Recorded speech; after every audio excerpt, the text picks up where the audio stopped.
Hi guys, today we will be discussing how to build a computer which can handle both gaming and 4K video editing. So this video is for those who are confused to choose the parts to build the PC for gaming and editing purpose.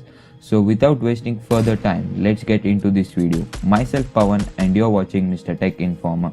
So let's get started into this video.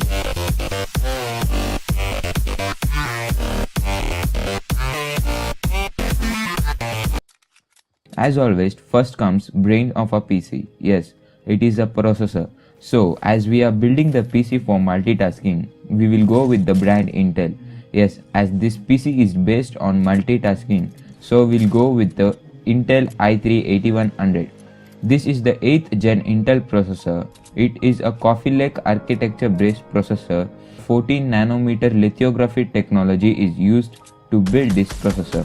Its L2 cache is 6 MB and frequency is locked at 3.6 GHz, which cannot be overclocked. It can be fitted in LGA1151 socket and its TDP is 65 watt. If we talk about its memory supports means it can support max up to 64 GB RAM of DDR4 module with the max speed of 2400 MHz and it can support only up to dual channel RAM. It is priced at 10,000 Indian rupees. Now it's the turn for motherboard. So for this build, Gigabyte H310H Mobo with 8118 gaming LAN, which out of the box supports the Intel 8th gen processor. It is the best pick for this build. It has a very good specs for this price, like it has a HDMI port, USB 3.1 Gen A port, Realtek 8118 gaming LAN, audio capacitor, dual channel DDR4, 2 DIMMS RAM slots and 6 SATA 6GB per second ports. This Mobo is priced at 5275 rupees only. RAM. If we come to RAM, as always, we will go with Corsair Vengeance 8GB DDR4 2400 MHz. But this time we will go with the 2 RAM sticks of this module. As our PC is also focused at 4K video editing, so we'll need a 16 gigs of RAM. It has a speed of 2400 MHz and consumes 1.2 volt of power.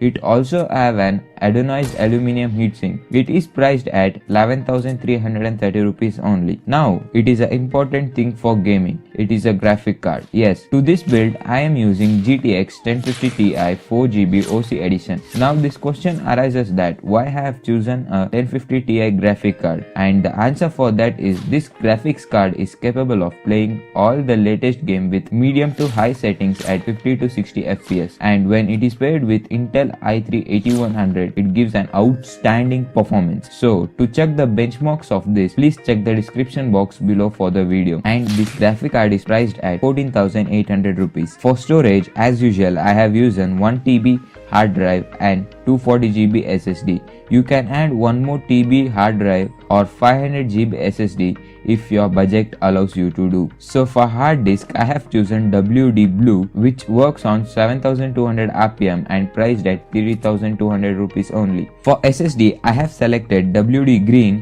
240 GB SSD, which works on 6 GB per second read rate and priced at 3,291 rupees only. Now for CPU cooler, I have chosen a air cooler. Afterwards, you can upgrade it to a liquid cooler.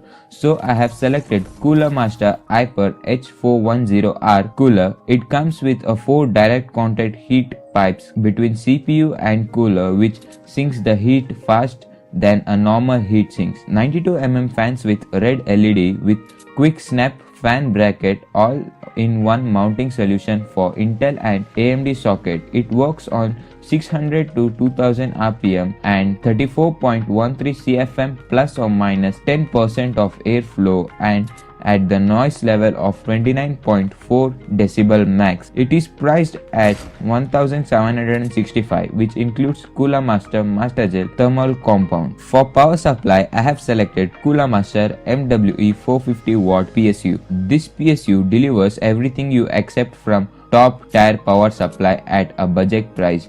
This unit also comes with a circuit design that will protect your system at all the times.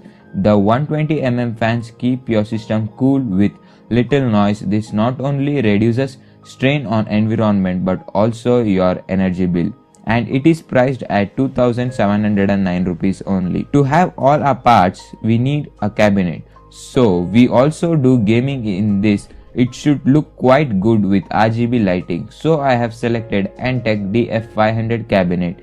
If we talk about features of this cabinet, means it houses for many features as gaming mid-tower case with RGB lighting, comes with customizable LED modes and Mobo sync for dynamic stylish. It also have 4mm darkened temper glass window at side and front for clear visuals with bold and striking style. It has direct airflow cooling with 120mm 3 RGB fans in front. You can add a 340mm radiator in front and 240mm radiator at the rear of this cabinet. It supports micro ATX, ATX and mini ATX Mobo and has two 3.0 ports in it, and it is priced at 4000 rupees. For gaming peripherals, it depends on you for which you should go. Anyhow, I'll give you the link of the best gaming peripherals in the description box, so please do check. I think all your doubts to pick parts to build a gaming PC and editing PC is solved. If you think this video was useful to you, don't forget to hit the like button, and if you not yet subscribed to my channel, don't forget to subscribe it. It is for free, and press the bell icon to get notified when I upload a new video. So this much for this video guys. I am Pawan Kumar signing off from this session. Meet you soon in the next video. Still then, bye bye, take care and have a good day. I'm an icon, man. And my girl about a 10. I should fuck her in a Benz.